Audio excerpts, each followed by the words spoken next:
Build 42 stands like to rail against the fact that no one would ever be able to slay 1,000 zombies in a day with a crowbar without breaking a sweat.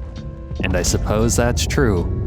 Neither would one person realistically become an expert blacksmith, mechanic, farmer, welder, plumber, hunter, trapper, forager, fisherman, cook, mason, doctor, potter, glassmaker, and whittler because they read a few books. That's a fantasy too.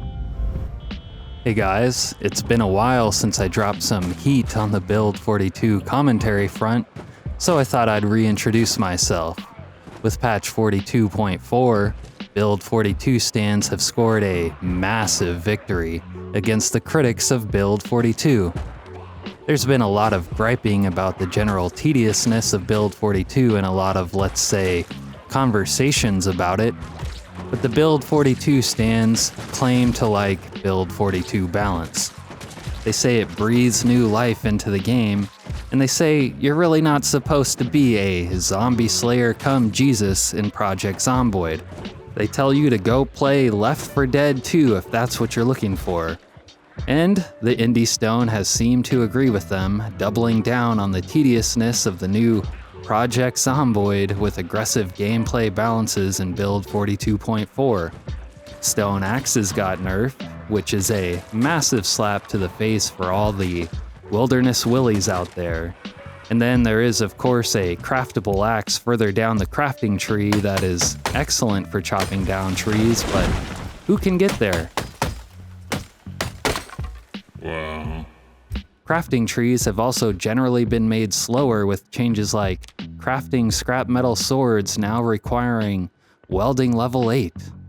And this apparently on the advice and consent of player feedback. Now, swords are cool and all, but I suspect only Build 42 stands playing the game in debug mode will ever craft one for themselves. There is of course a short sword variant at level 6, but what really is the difference? This is like having fine china in the cupboard, but you never use it. It's only there for aesthetic purposes. Anyway, I'm not really here to complain about these changes or the direction of Build 42. While I don't personally prefer this balance for the game and think it should be balanced differently for a number of reasons, the truth is I'm at a point with Project Zomboid where all of my games are highly customized with my own sense of balance anyways, so the standard balance is practically irrelevant to me. And another truth is, this is a game with so many moving parts and so many ways it can be played that it is and always will be impossible to please everybody. So why even bother? And speaking of the Indie Stone, we really don't have access to their inner thoughts and end vision for the game. I mean, Build 41 is a hit, and we kind of have every reason to believe Build 42 will get there too, given enough time. All these work in progress, half-finished, half-fleshed out ideas might actually cook in the end when everything finally comes together, but we don't know.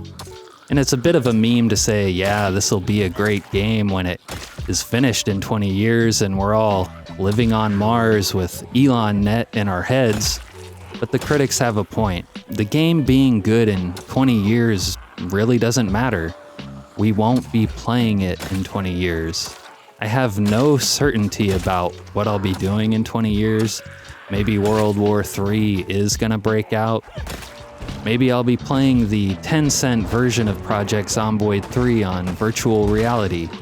Maybe the real zombie apocalypse will finally happen. Or maybe I'll be dead, who knows? But I can almost certainly say that I won't be playing this game in 20 years. But if you're playing it now and you don't like something about it, and for some reason you want to keep playing it anyways, the only good advice I can give to you is to learn your sandbox settings and familiarize yourself with the workshop. Anyway, I do have some constructive thoughts on potential changes to Project Zomboid that I'd like to drop here. The first is taking the crafting and skill trees and actually condensing them. Now, right off the bat, I know this is going against the grain of the direction of Build 42, but hear me out. There's like 20 or 30 different skills we have now, all with 10 levels, and many of them with 5 tiers of associated skill books. I'm just saying, now might be the time to reduce the skill levels to say 5 or 6 overall, and to reduce the number of skill books to 3. Make it longer between levels, but reward the player with more perks per level. This will help reduce the clutter of the UIs themselves, but also the loot pools. And it will simplify things for the player. Some degree of simplicity is a good thing. In a similar vein, I'd say combine the reloading and aiming skills into one category. Call it firearms. It's like having carpentry and sawing logs as different skills. But, in an inverted twist of logic, there is a mod for the woodcutting skill, and that is a satisfying progression I think would make a great addition to the base game. Maybe that could be rolled into carpentry as well. I also had an idea for rebalancing disassembly experience. There is now a sandbox option for turning on skill gain from disassembly, which is good, but maybe we could just limit the experience gained from disassembling items. Like, say you get experience for disassembling something a maximum of 5 times and that's it, or something to that effect, diminishing returns. But not no experience either. And now for my token rant about realism, because the Realism Randys are way out of control. Project Zomboid is not, and never was, and never will be a realistic game. Zombie apocalypses are, by nature, a fantasy. This game is a fantasy game. And in case it needs to be said, zombies don't exist, except in our imagination, and on the beaches of Venice, California. But nonetheless, zombies are a fantasy. Therefore, realism really doesn't justify bad or unfun game mechanics. Maybe something else justifies them, but realism doesn't. This game is truly unrealistic in 1,001 ways. Now, the Build 42 stands like to rail against the fact that no one would ever be able to slay 1,000 zombies in a day with a crowbar and never break a sweat. And I suppose that's true, but neither would one person realistically become an expert blacksmith, mechanic, farmer, welder, plumber, hunter, trapper, forager, fisherman, cook, mason, doctor, potter, glassmaker, and whittler, because they read a few books. That's a fantasy too. See, the problem with realism and Realism Randys is that it's always applied selectively. The truth is, most people would be defeated by a flat tire.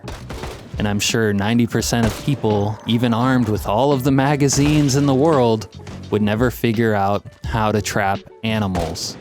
Most people in a zombie apocalypse, if it were real, would survive off of canned food and learn almost no skills, and then be completely incapable of learning most new skills featured in this game. And then they would just die. And there's 1,000,001 other things about the game that are unrealistic, but you get the point. Part of the draw of the game is that it is informed by realism, but claims about such and such mechanic being realistic are bogus, and should be taken with a ginormous grain of salt. A Mount McKinley-sized grain of salt. A Gulf of America-sized grain of salt. The better thing to do is to see if a mechanic works and is satisfying, and if not, scrap it. And not to wax on about it, but one is reminded about this story about James Cameron, Arnold Schwarzenegger, and the first Terminator movie. At first, James Cameron did not want Arnold for the Terminator role, and Arnold was actually trying to get the part of Kyle Reese. It wasn't realistic that Arnold with his Mr. Olympia physique would be a stealth infiltration Terminator. But you know what? Arnold as the Terminator just worked, and they stuck with it. The result was one of the most iconic characters and movie franchises of all time. The moral of the story is to listen to James Cameron and Arnold Schwarzenegger. Maybe we'll end up with one of the most iconic and beloved zombie apocalypse games of all time too. Because the truth is, Project Zomboid is almost there, but its next steps and its direction matter.